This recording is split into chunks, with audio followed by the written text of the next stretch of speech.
Matthieu chapitre 7, à partir du verset 7, nous lisons. Demandez et l'on vous donnera. Cherchez et vous trouverez. Frappez et l'on vous ouvrira. Car quiconque demande reçoit. Celui qui cherche trouve et l'on ouvre à celui qui frappe. Lequel de vous donnera une pierre à son fils s'il lui demande du pain? Ou s'il demande un poisson, lui donnera-t-il un serpent? Si donc méchant comme vous l'êtes, vous savez donner de bonnes choses à vos enfants, à combien plus forte raison votre Père qui est dans les cieux donnera-t-il de bonnes choses à ceux qui les lui demandent? Alléluia. Ce matin, la parole de Dieu nous encourage. C'est l'encouragement à la prière. Amen. C'est le thème d'ailleurs. L'encouragement à la prière. C'est le Seigneur Jésus ici ce matin qui nous parle. Il dit demandez et l'on vous donnera. Demandez et l'on vous donnera. Le désir de Dieu que nous demandons. Il y a des multiples manières de demander. Il y a des personnes qui demandent des choses pour telles que la nourriture, les vêtements, le confort, la maison, mais bien beaucoup d'autres choses qu'on pourrait citer. Donc les gens demandent selon leurs besoins ou même selon leur envie aussi. Ils demandent. Tous nous demandons selon les besoins que nous croyons avoir. Nous demandons à Dieu beaucoup de choses. Mais il demandait, il y a un virgule, et ensuite il dit, et l'on vous donnera. Ce qui veut dire que il y a des demandes qui peuvent ne pas être exaucées. Il y a des demandes qui, quelquefois, qui peuvent ne pas être, comme on appelle, des attentes qui quelquefois peuvent ne pas être, comme on appelle, exaucées, si on peut le dire. Donc, il faut que nous comprenions que demander, la Bible d'ailleurs le dit, lorsque nous lisons plus loin, à travers la Bible, le Seigneur Jésus nous dit encore quelque part que nous demandons et nous ne recevons pas. Pourquoi? Parce que nous demandons mal. Nous croyons que souvent nous avons des besoins, mais ces besoins-là, deux fois, ne sont pas des véritables besoins selon le cœur de Dieu. Nous demandons souvent des choses qui ne nous sont pas utiles. Dieu veut que nous demandons. Dieu veut que nous demandions des choses qui sont vraiment nécessaires, qui nous sont vraiment utiles, des choses qui contribuent à sa gloire. Si nous demandons des choses qui ne sont pas à la gloire de Dieu, il ne nous les donnera pas. Si nous demandons des choses qui ne sont pas utiles à notre destinée, Dieu ne nous les donnera pas. Quand bien même qu'il demande, il désire que nous lui demandions. Si nous demandons des choses qui ne nous sont pas utiles selon le cœur de Dieu, selon la vision de Dieu, il ne nous donnera pas ces choses. Il nous le dit très bien à la fin, là, il nous le dit bien. Donc, il dit, cherchez, ensuite il dit, cherchez et vous trouverez. Oh oui, beaucoup d'entre nous cherchent de la mauvaise manière. On cherche de la mauvaise manière. On cherche sans tenir compte même du Seigneur. On cherche deux fois sans tenir compte que ce qu'on cherche, il n'y a que lui qui peut nous donner ce que nous cherchons. Ce que nous voulons là, il n'y a que lui qui peut nous aider à pouvoir trouver ce que nous cherchons. Nous ne tenons pas compte de la véritable boussole de notre vie et nous partons, nous nous lançons comme ça dans des recherches. Comme quelqu'un qui se lève, qui dit qu'il va chercher de l'or dans une marne, il se lève, oui, et puis il prend ses outils, il va, il cherche et toute la nuit, toute la journée, il ne trouve rien. Pourquoi? Parce que il est allé chercher de la mauvaise manière. Et on voit aussi l'histoire de Pierre et ses amis qui sont allés à la pêche pendant la nuit. La Bible dit qu'ils ont pêché toute la nuit. Ils n'ont rien pris. Pourquoi? Parce qu'ils n'ont pas tenu compte de celui qui était capable de pouvoir leur donner ce qu'ils cherchaient. Ils n'ont pas consulté celui qui était capable de leur donner ce qu'ils cherchaient. Ils se sont lancés comme ça dans la recherche. Ils se sont lancés comme ça dans la pêche. Et voilà que toute la nuit, lui-même le dit Pierre, ils n'ont rien eu. Nous devons tenir compte du Seigneur lorsque nous cherchons. Quoi que nous cherchons, que ce soit le travail, que ce soit une maison, que ce soit un homme, une femme, que nous voulons comme compagnon, comme conjoint, conjointe, que ce soit des enfants, Mais dans tout ce que nous cherchons sur cette terre, en tant qu'enfants de Dieu, nous devons tenir compte du Seigneur. Nous devons consulter le Seigneur. Parce que dans notre recherche, c'est lui qui va nous permettre de trouver ce qui est vraiment nécessaire à notre vie, ce qui est utile. Alléluia. Ensuite, le Seigneur nous dit frappez et l'on vous ouvrira. Oh, de frapper à la porte de qui? De frapper au cœur, de frapper vraiment à la porte de qui? Si nous frappons à toutes les portes n'importe comment, de mauvaises portes risquent de s'ouvrir et nous aurons des problèmes. Des mauvaises portes peuvent s'ouvrir devant nous et nous allons avoir des problèmes parce qu'il y a beaucoup de portes. Mais toutes les portes ne sont pas forcément bonnes pour nous. Toutes les portes, derrière ces portes ne se trouvent pas ce que réellement nous voulons. Et c'est pourquoi nous devons aussi consulter le Seigneur pour que lorsque nous allons frapper, le Seigneur nous conduise vraiment là où il faut que nous allions frapper pour que nous trouvions pour que nous ayons ce que nous cherchons. Alléluia. Il dit qu'à quiconque on demande, on reçoit. Celui qui cherche trouve et l'on ouvre à celui qui frappe. Donc ici, nous devons comprendre que quiconque demande, reçoit. Ce que tu demandes dans ta vie, tu vas le recevoir. Mais écoute, est-ce que ce que tu reçois est réellement ce que tu voulais, est réellement ce qu'il te fallait? Et ce que tu cherches, est-ce que tu as trouvé? Est-ce que c'est ce qu'il te fallait? Donc, ce qui veut dire que dans tous les cas, c'est possible que tu trouves, que tu cherches de la bonne ou de la mauvaise manière. C'est tout à fait, il est fort probable que tu trouves ce que tu cherches. Mais est-ce que c'est ce qu'il te faut? Est-ce que c'est ce qu'il te faut? Tu frappes, les portes s'ouvrent devant toi. Mais est-ce que c'est vraiment ces portes-là par lesquelles il faut que tu passes? Est-ce que c'est derrière ces portes-là se trouve réellement ce qu'il te faut? Ce dont réellement tu as besoin? Donc le Seigneur dit, car quiconque demande reçoit, celui qui cherche trouve, et l'on ouvre à celui qui frappe. Nous devons en cela comprendre que dans tout ce que nous voulons, dans tout ce que nous demandons, dans tout ce que nous cherchons, dans les portes que nous frappons, nous devons consulter le Seigneur afin qu'il nous conduise. Il est lequel de vous donnera une pierre à son fils s'il lui demande du pain, ou s'il lui demande du poisson, lui donnera-t-il un serpent? Le Seigneur sait que nous les hommes, nous aimons nos enfants, nous donnons à nos enfants ce qu'ils nous demandent. Et lui, Dieu, a plus forte raison, lui ne nous donnera-t-il pas ce que nous lui demandons? Mais il veut que nous demandions de la bonne manière. Parce que même nous, en tant que les hommes, pour des parents sensés, ils ne donnent pas n'importe quoi à leurs enfants. Même quand les enfants leur demandent des choses, ils ne leur donnent pas n'importe quoi. Ils donnent des choses de qualité. Ce qui est vraiment utile à leur enfant, c'est ce que nous donnons à nos enfants. Alors Dieu dit que même si nous, les hommes, méchants que nous sommes, si nous savons donner des bonnes choses à nos enfants, et lui, Dieu, alors, nous demandons des choses, souvent nous ne les avons pas, et on croit que Dieu ne nous écoute pas, et on croit que Dieu ne nous entend pas, et nous nous pressons, et nous faisons des choses, et souvent nous nous heurtons contre vraiment des murs, tout ça.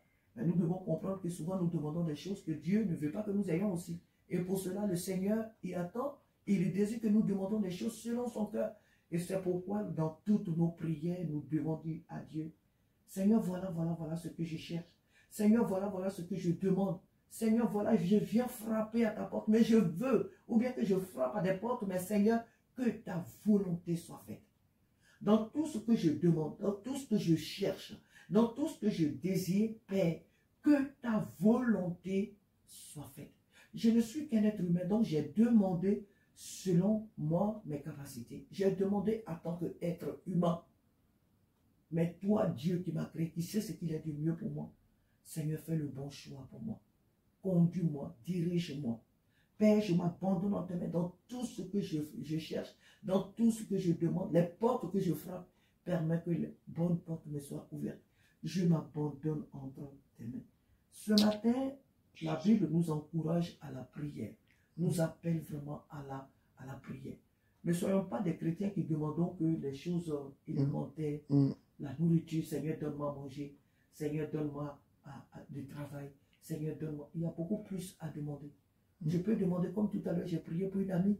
Nous pouvons demander aussi à Dieu de toucher nos connaissances qui ne le connaissent pas, nos parents qui ne le connaissent pas.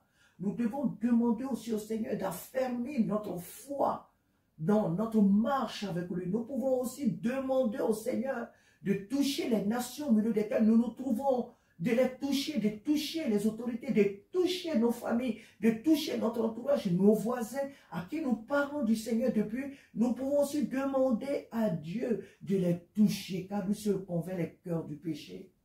Il y a beaucoup de choses nécessaires qui entrent dans les intérêts de Dieu que nous pouvons demander. Il n'y a pas que des choses de ce monde, de notre chair. Donne-moi un mari, donne-moi une femme, donne-moi des enfants, donne-moi du travail, donne-moi ces genres de choses.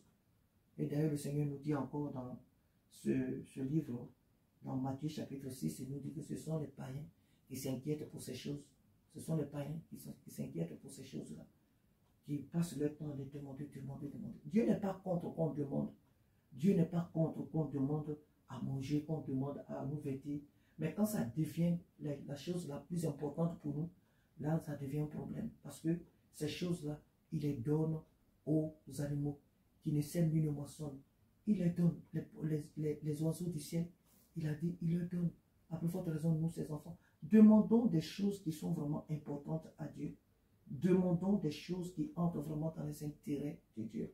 Demandons à Dieu vraiment les âmes de nos proches. Demandons à Dieu de se révéler à nos familles qui ne le connaissent pas, nos familles qui ne le connaissent pas, de demander à Dieu le salut de nos nations qui ne le connaissent pas, de demander à Dieu vraiment la libération des âmes qui sont condamnées par erreur judiciaire à travers les nations, des innocents qui croupissent dans les prisons, qui n'ont rien fait. Les parents n'ont pas les moyens pour prendre des avocats, des bons avocats pour pouvoir les libérer. Et quelquefois, certains meurent dans ces prisons.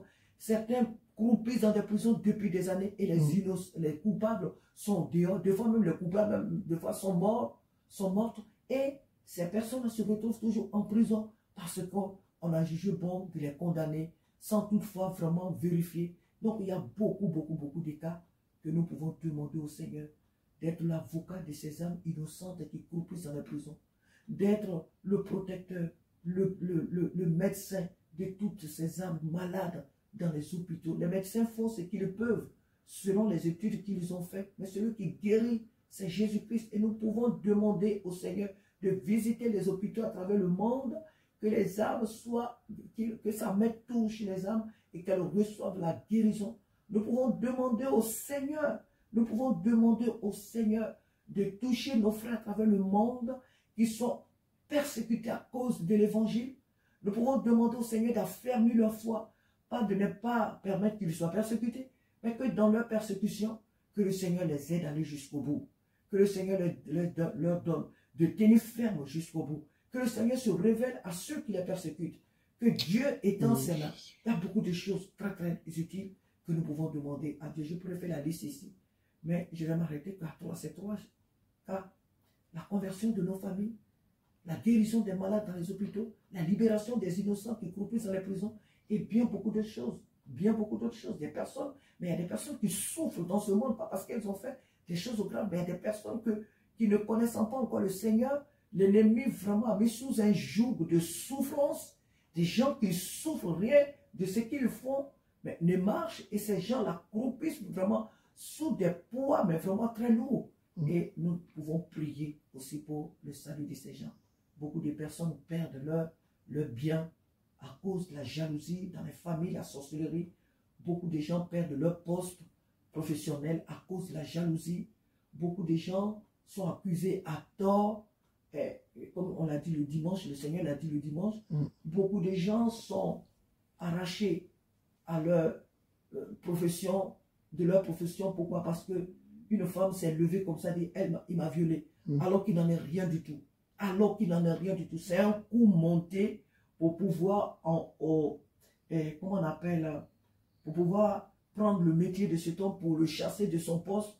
On dit oui, qu'il a violé, il m'a violé, alors qu'il n'en est rien du tout. Donc des accusations à tort partout et les gens perdent leur boulot. Beaucoup de gens dorment dans le métro, ils ont tout perdu et ils ont été dépossédés.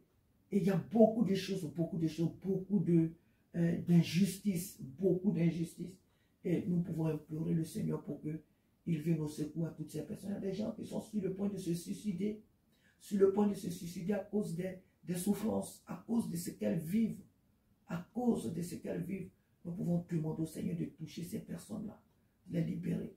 Les gens qui ont pris des médicaments pour se suicider, que le Seigneur permette que les urgences, les secours viennent à temps pour les libérer. Les gens qui sont dans les urgences, que le Seigneur se souvienne dans sa miséricorde, que le Seigneur les touche, que ces personnes ne meurent pas. Parce qu'une personne qui est morte, elle n'a plus droit au salut, elle est morte. Si elle n'a pas accepté le Seigneur sur cette terre, qu'elle est morte, elle est partie pour toujours. Souvent on dit que oui, il y a des morts qui se promènent parce que leur temps n'est pas encore arrivé. C'est ce que les gens disent. Est-ce que c'est vrai, est-ce que c'est faux, ce mystère? Moi je ne saurais le décrire, mais si c'est vrai, il faut comprendre que ces personnes ne peuvent plus jamais accepter Jésus parce qu'elles ont déjà connu la mort.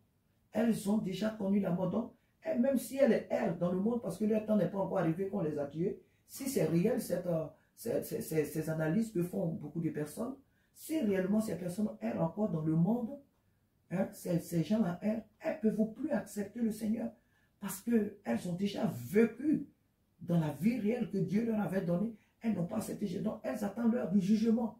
Donc, la Bible dit qu'il est réservé à un homme de mourir qu'une seule fois. Après quoi vient le jugement? Il n'y a pas deux fois, il n'y a pas de choses, comment on appelle, de grâce pour cela. Non, il n'y a pas de pardon pour cela. Une personne qui est morte, elle est morte. Donc, il faut prier pour que ces personnes ne meurent pas dans les urgences, qu'elles ne meurent pas. Beaucoup de personnes aussi sont dans des comas. Et il faut prier pour qu'elles reviennent à la vie. Beaucoup de nos frères ont eu des accidents graves. Les familles, les églises prient. Et il faut joindre la voix, notre voix à ses pères, à ses frères à travers le monde et prier pour ses frères.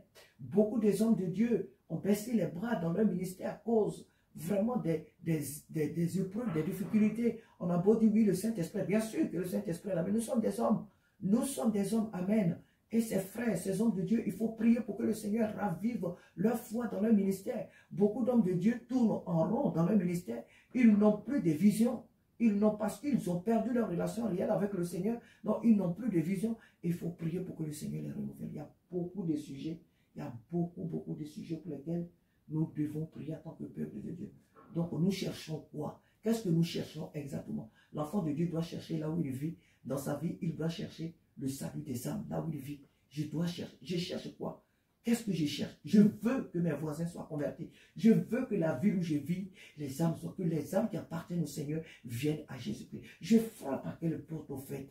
Je frappe les portes pour que les portes s'ouvrent et qu'elles acceptent Jésus. Que les habitants derrière ces portes-là acceptent Jésus. Donc, il n'y a pas que notre vie là qui est tellement importante qu'il faut demander, Seigneur, donne-moi, Seigneur, donne-moi, Seigneur. Seigneur, donne-moi les âmes de là où je vis. Seigneur, donne-moi les âmes. Seigneur, permets que les âmes soient converties. Seigneur, je cherche dans cette ville, je cherche dans ce village, je cherche dans ce pays. Seigneur, de les âmes qui t'appartiennent.